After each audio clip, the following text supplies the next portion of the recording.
마태복음 18장 21절에서 35절까지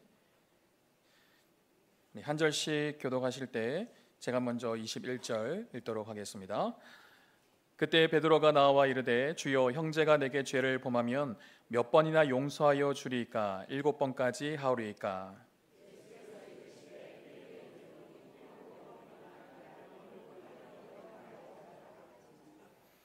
그러므로 천국은 그 종들과 결산하려 하던 어떤 임금과 같으니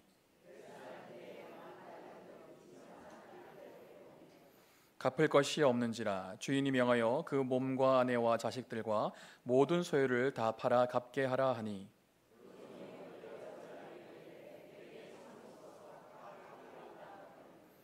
그 종의 주인이 불쌍히 여겨 놓아 보내며 그 빚을 탕감하여 주었더니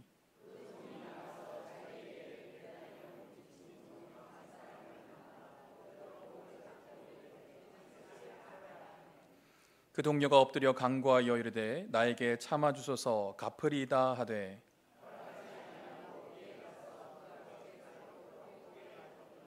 그 동료들이 그것을 보고 몹시 딱하게 여겨 주인에게 가서 그 일을 다 알리니,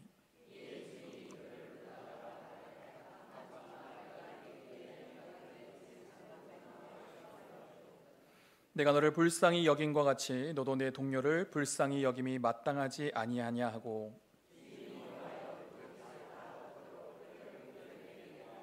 함께 읽겠습니다. 너희가 각각 마음으로부터 형제를 용서하지 아니하며 나의 하늘 아버지께서도 너희에게 이와 같이 하시리라. 아멘. 우리 좌우 옆에 분들과 오늘 말씀의 제목을 한번 인사하겠습니다. 용서는 하나님의 뜻입니다. 네, 오늘도 하나님의 뜻이 이루어지게 될 줄로 믿습니다. 아멘. 오래전에 청년 사역을 할 때 일입니다. 늦게까지 청년들과 제자 훈련을 하고 밤 12시 가까이 돼서 집에 들어가게 되었습니다. 너무 피곤한 나머지 집에 들어가자마자 소파에 벌러덩 누워있는데 5살 된 아들이 옆에 와서 이렇게 물어보는 것입니다. 아빠, 많이 피곤해요? 저는 몇 살 되지도 않은 아이가 아빠를 걱정해 주는 것이 너무 감동이 되었습니다. 그래서 솔직하게 네, 아빠 조금 피곤해요 했더니 아들이 뭐라고 얘기한 줄 아십니까? 아빠, 조금 피곤하면 저랑 놀아주세요. 자기 딴에는 아빠가 많이 피곤한 게 아니라 조금 피곤해서 좀 놀아줘도 될 것 같다 생각한 것 같습니다. 너무 어이가 없어서 순간 거절하려고 하다가 이 아이가 밤 12시가 되도록 아빠를 기다리고 이렇게 놀고 싶어하는 마음을 보니까 꼭 놀아줘야 될 것 같더라고요. 그래서 아빠가 어떻게 놀아줄까요? 라고 물어봤더니 대뜸 이렇게 얘기합니다. 그러면 아빠는 악당 하세요. 저는 파워레인저 할 거예요. 제자 훈련을 하고 은혜를 받고 온 목사에게 악당을 하라고 하니까 조금 당황스럽긴 했지만 그래도 최대한 악당 같은 표정을 지으면서 고래고래 소리치면서 연기를 하였습니다. 그러니까 이 아이가 총을 쏘면서 이렇게 얘기를 합니다. 용서 못해! 여러분 어디서 많이 들어본 대사 아닙니까? 어릴 때 만화를 보면 주인공과 악당이 싸울 때 항상 주인공이 더 이상 용서 못해! 하면서 자신의 최고의 무기로 악당을 제압하던 그런 장면들이 있었습니다. 전 아들에게 용서해 주세요, 용서해 주세요 몇 번 했다가 계속 용서 못해, 용서 못해 하길래 내가 빨리 죽어야 잠을 잘 수 있겠구나 라는 그런 생각이 들어서 쓰러져 죽은 척 했던 기억이 있습니다. 그런데 그날 밤 잠들기 전에 용서 못해, 더 이상 용서 못해 이 말이 제 귀에 계속 맴도는 것입니다. 그날 밤 이 아이 덕분에 나는 용서 못한 사람은 없는가, 또 내가 용서를 구해야 될 사람은 없는가 한참 묵상하는 시간을 갖게 되었습니다. 여러분은 어떻습니까? 여러분은 혹시 누군가를 용서하지 못한 그 마음 때문에 용서 못해, 절대 용서 못해 라고 마음으로 소리치고 있는 분은 없으신가요? 용서가 무엇입니까? 국어사전에 보면 용서를 이렇게 정의하고 있습니다. 지은 죄나 잘못한 일에 대하여 꾸짖거나 벌하지 아니하고 덮어줌. 죄를 짓거나 잘못한 일에 대해서 꾸짖거나 벌하지 아니하고 덮어주는 것, 쉬울까요? 어려울까요? 그렇습니다. 어렵습니다. 용서는 말처럼 쉬운 것이 아니죠. 우리 인생에 있어서 가장 어려운 문제 중에 하나가 이 용서에 대한 부분 같아요. 용서란 말을 하니 마음이 어려운 분 혹시 없으신가요? 그 원수 같았던 사람 잊어버리고 살았는데 다시 생각하니 경북 사투리로 보글이 나지 않습니까? 아마 표현은 하지 않지만 마음속 깊은 곳에서 화가 스물스물 올라오는 분도 있을지 모르겠습니다. 기독교는 용서의 종교입니다. 기독교는 용서로 시작해서 용서로 끝나는 종교죠. 하나님은 우리가 용서하는 삶을 살아가기를 원하십니다. 용서가 하나님의 뜻이기 때문이에요. 용서하지 않으면 내 마음이 지옥 같아질 수 있습니다. 마음속에 분노가 올라서 용서심 치는 그 분노 때문에 감사와 기쁨을 잃어버리게 되는 것이죠. 그러면 어떻게 하면 용서할 수 있을까요? 어떻게 하면 이 용서를 통해서 모든 분노와 화로부터 자유한 삶을 살아갈 수 있을까요? 오늘 본문을 함께 살펴보면서 용서의 자리로 한 걸음 더 나아간 시간 되시기를 주님의 이름으로 축복드립니다. 오늘 본문은 베드로의 고백으로부터 시작됩니다. 본문 21절 말씀 같이 읽어보겠습니다. 그때 베드로가 나와 이르되 주여 형제가 내게 죄를 범하면 몇 번이나 용서하여 주리이까 7번까지 하오리까. 아멘. 당시 유대 랍비들은 이런 얘기를 하였습니다. 사람이 한 번 과실을 범하면 용서가 된다. 2번 범하면 용서를 할 수 있다. 3번까지는 어쩔 수 없이 용서해야 한다. 그러나 4번째 동일한 죄를 범하면 용서하지 않아도 된다. 즉 용서는 3번까지만 하면 된다라고 그렇게 가르쳤던 것이죠. 그런 유대 배경 속에서 베드로는 예수님에게 질문을 던지고 있는 것입니다. 예수님, 몇 번이나 용서해 주면 될까요? 7번까지 하면 될까요? 그러니까 베드로는 자신이 아주 넉넉하게 선심을 쓰듯 7번까지 용서하면 되겠습니까? 라고 질문을 던지고 있습니다. 그런데 예수님께서 생각지도 않았던 대답을 하고 계세요. 본문 22절 말씀을 같이 한번 읽어보겠습니다. 예수께서 이르시되 내가 이르노니 7번뿐 아니라 7번을 70번까지라도 할지니라. 아멘. 예수님은 용서를 7번뿐만 아니라 7번을 70번까지라도 해라 말씀하고 있습니다. 그럼 총 몇 번을 용서하라는 건가요? 7 곱하기 70은? 네, 490. 490번까지 용서하면 되는 것이죠? 네, 그렇지 않습니다.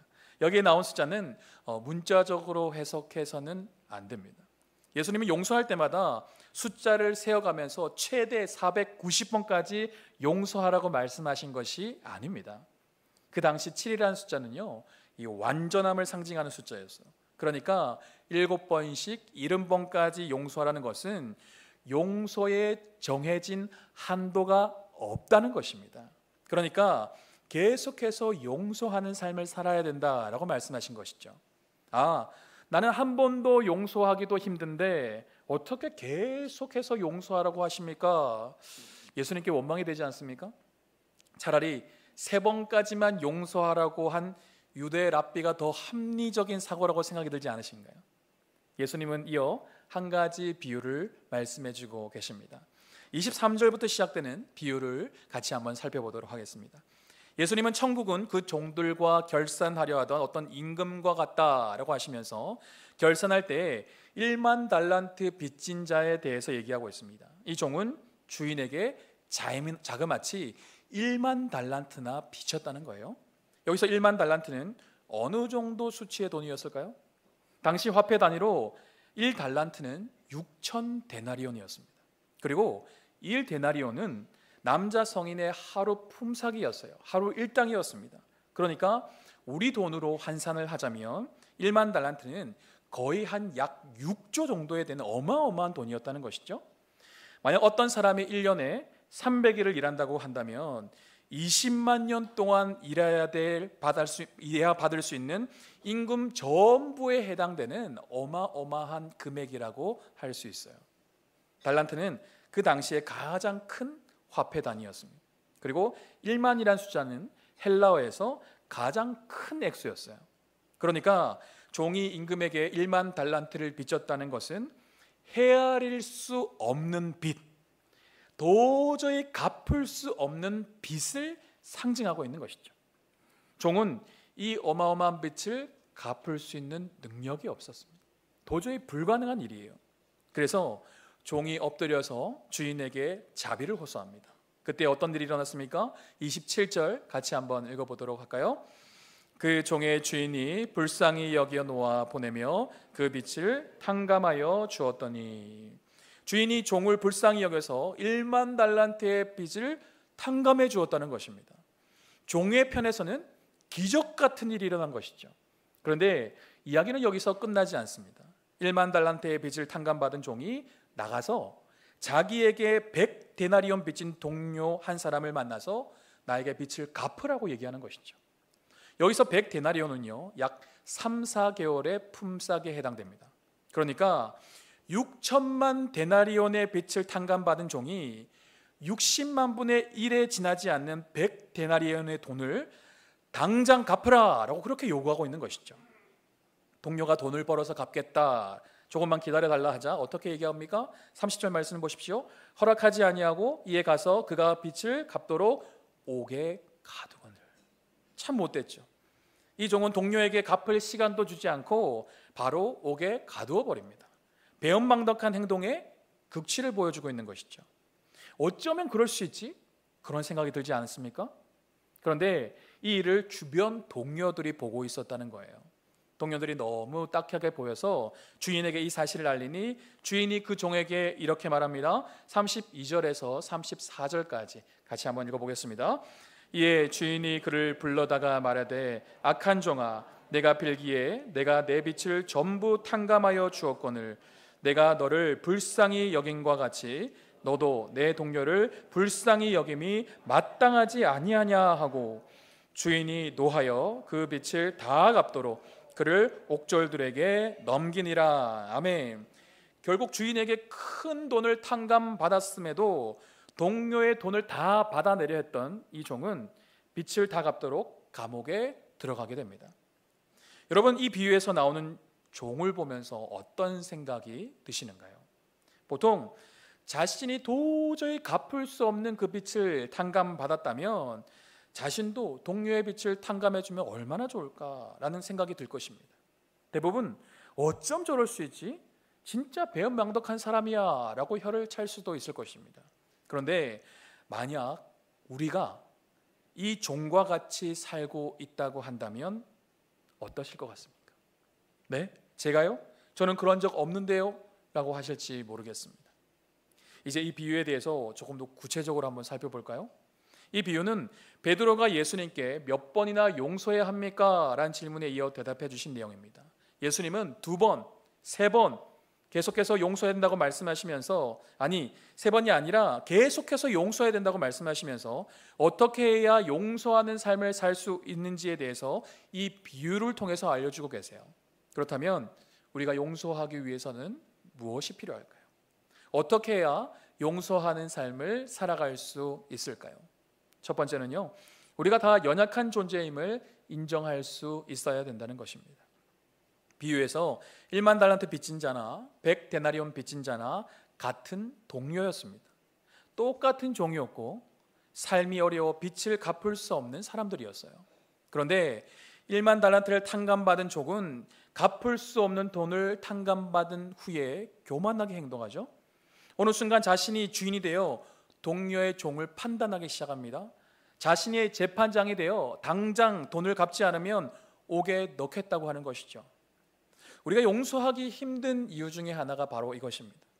나와 그 사람을 다르게 보는 것이죠. 나는 좋은 사람이고 그 사람은 나쁜 사람으로 보는 것입니다. 나는 바른 사람이고 그 사람은 바르지 못한 사람이라고 보는 거예요. 하나님 앞에서 우리는 다 연약한 존재입니다. 다 죄인이에요.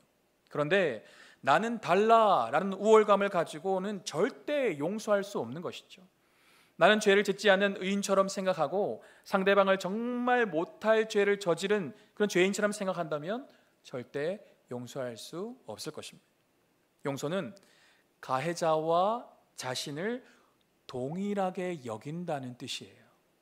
상대방이 나에게 잘못한 것이지만 나 또한 완벽한 사람이 아니라는 생각, 나 또한 누군가에게 잘못을 저지를 수 있다는 그 생각을 하는 것과 마찬가지입니다.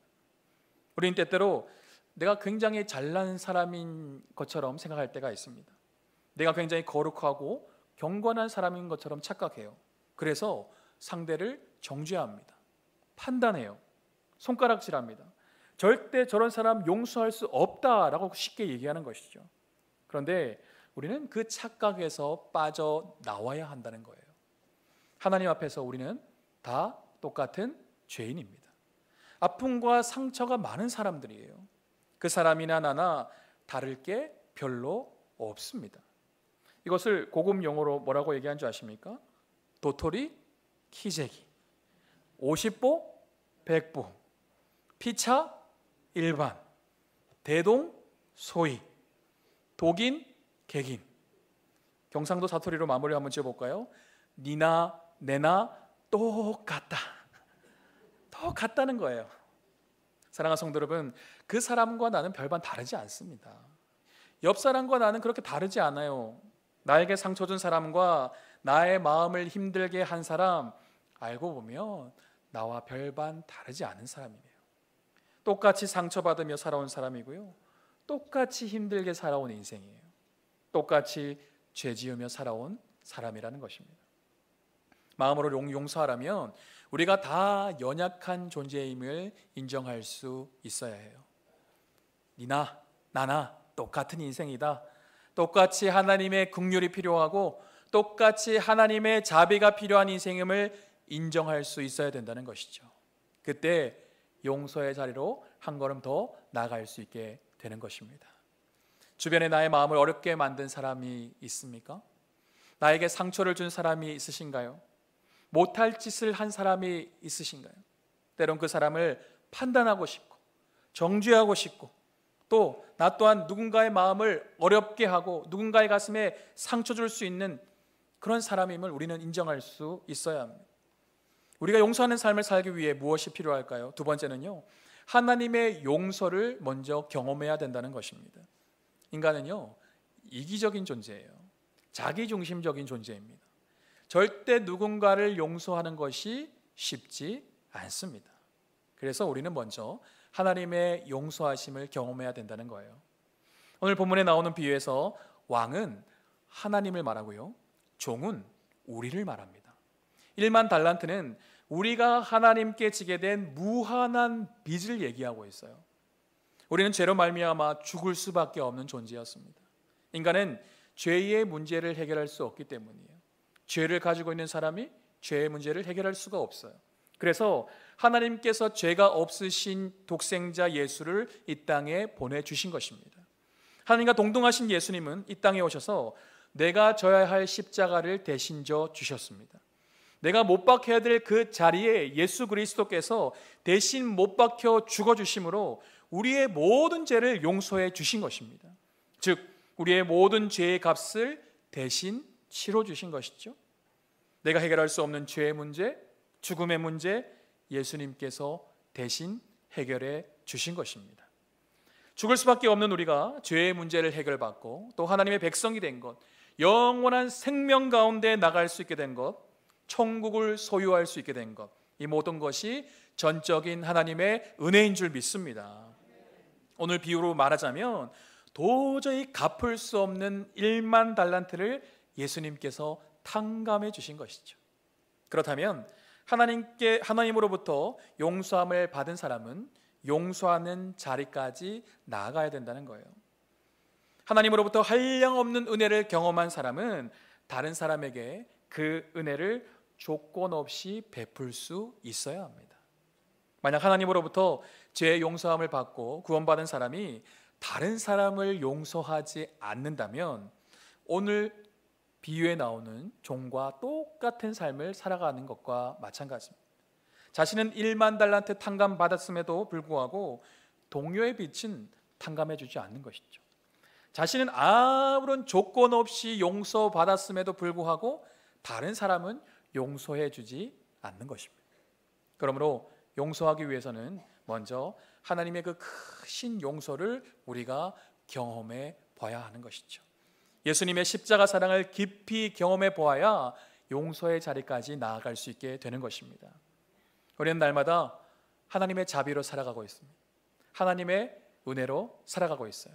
그런데 그 한량없는 자비와 은혜를 경험한 내가 누군가를 비판하고 있지는 않습니다. 내가 왕의 자리에 올라가서 다른 사람을 판단하고 정죄하고 있지는 않으신가요? 종이 왕처럼 행사하고 있다면 이 종의 마음이 변화되려면 어떻게 해야 될까요? 왕 대신 하나님께서 종의 모습으로 오신 그 엄청난 사랑을 경험해 봐야 된다는 것입니다. 그 사랑을 깨달아야 된다는 것이죠. 피고 속에 있어야 할 우리가 어느 순간 판사석을 차지했습니다.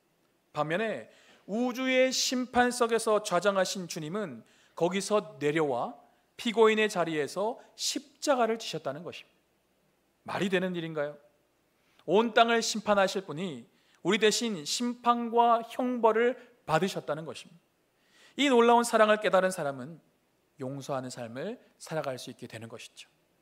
용서는요, 잘못의 대가가 가해자 쪽에서 나에게 넘어온다는 뜻이, 그 대가를 내가 감당하는 것입니다. 하나님은 우리의 죄를 용서해 주셨습니다. 모든 죄의 대가가 나에게서 하나님에게로 넘어간 것입니다. 내가 감당해야 될 대가가 예수 그리스도에게로 넘어간 것이죠.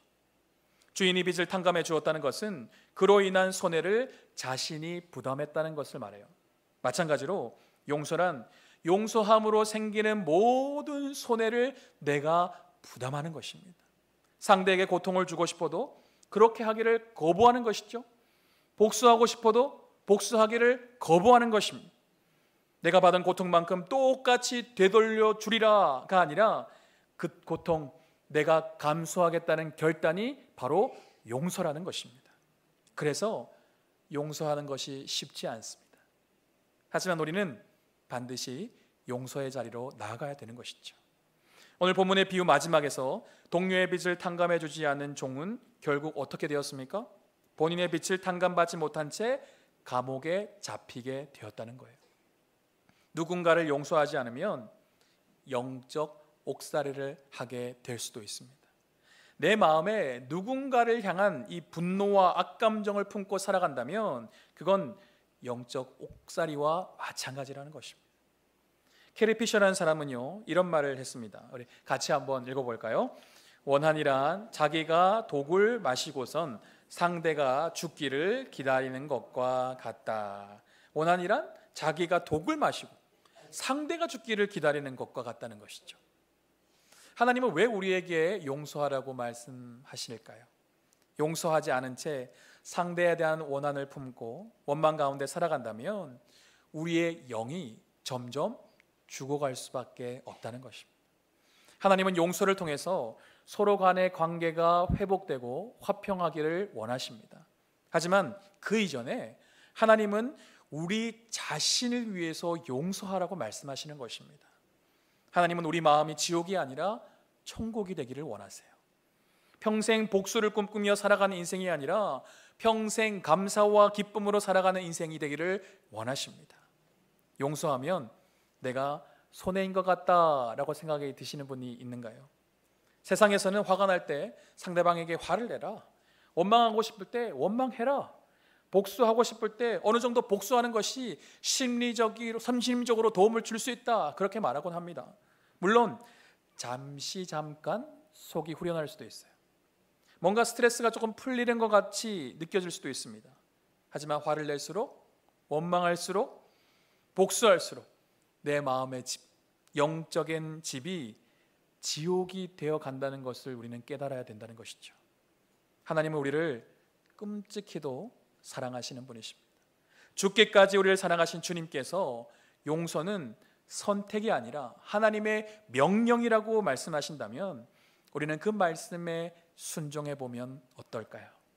주님의 말씀에 순종한 자에게는 반드시 참 자유를 주실 줄로 믿습니다. 하나님은 마음으로부터 형제를 용서하기를 원하세요. 오늘 보면 마지막 절인 35절 말씀을 함께 읽어보겠습니다. 너희가 각각 마음으로부터 형제를 용서하지 아니하면 나의 하늘 아버지께서도 너희에게 이와 같이 하시리라. 아멘. 우리는 생각으로 용서해야지 하면서 용서하지 못할 때가 있습니다. 말로 용서해야 되는데 하면서 용서의 자리까지 나가지 못할 때가 많아요. 그리고 겉으로는 용서하는 척 하지만 진정으로 용서하지 못할 때가 있습니다. 하나님은 이 순간 마음으로 용서하라고 말씀하세요. 중심으로 용서하라고 말씀하십니다. 이 말은 겉으로 드러나는 행동뿐만 아니라 그 마음으로부터 죄를 완전히 잊어버리는 것, 즉 죄를 짓지 않았을 때와 같이 여기는 것을 말하고 있습니다. 하나님은 우리가 회개할 때 우리의 죄를 용서해 주시는 분이십니다. 그런데 죄를 용서해 주신다고 하시면서 그동안 지었던 죄를 다 기억하고 기록에 남겨놓고 계속 곱씹으면서 우리를 정죄한다면 어떻게 될까요? 하나님은 우리가 진실로 회개하면 그 죄를 기억조차 하지 않겠다고 말씀하셨습니다. 마찬가지로 우리 또한 마음으로 용서하기를 원하시는 거예요. 용서했다면 기억하지 말라는 것입니다. 잊어버리라는 것이죠. 이때까지 내가 몇 번 용서했지? 그동안 내가 몇 번 참아왔지? 그렇게 세지 말라는 것입니다. 비유에서 임금이 종의 빚을 탕감해 준 이후에 종이 원래 자리로 돌아가는 거예요. 종은 더 이상 채무자가 아닙니다. 임금과 시민, 임금과 종의 자리, 일상으로 돌아가는 것이죠. 용서했다면 문제 이전으로 돌아가는 것입니다. 채무를 탕감해 주었다면 채무 이전으로 돌아가는 거예요. 계속 채무자처럼 상대를 바라보아서는 안 된다는 것입니다.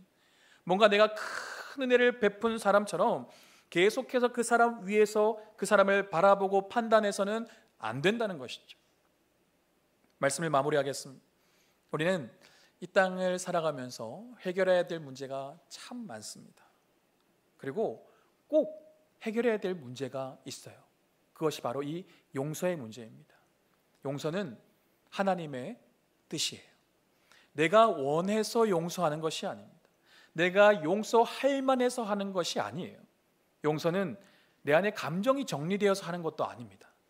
만약 내 감정이 다 정리되고 내 마음이 좀 나아진 이후에 용서하겠다라고 한다면 우리는 평생 용서하지 못할 수도 있습니다.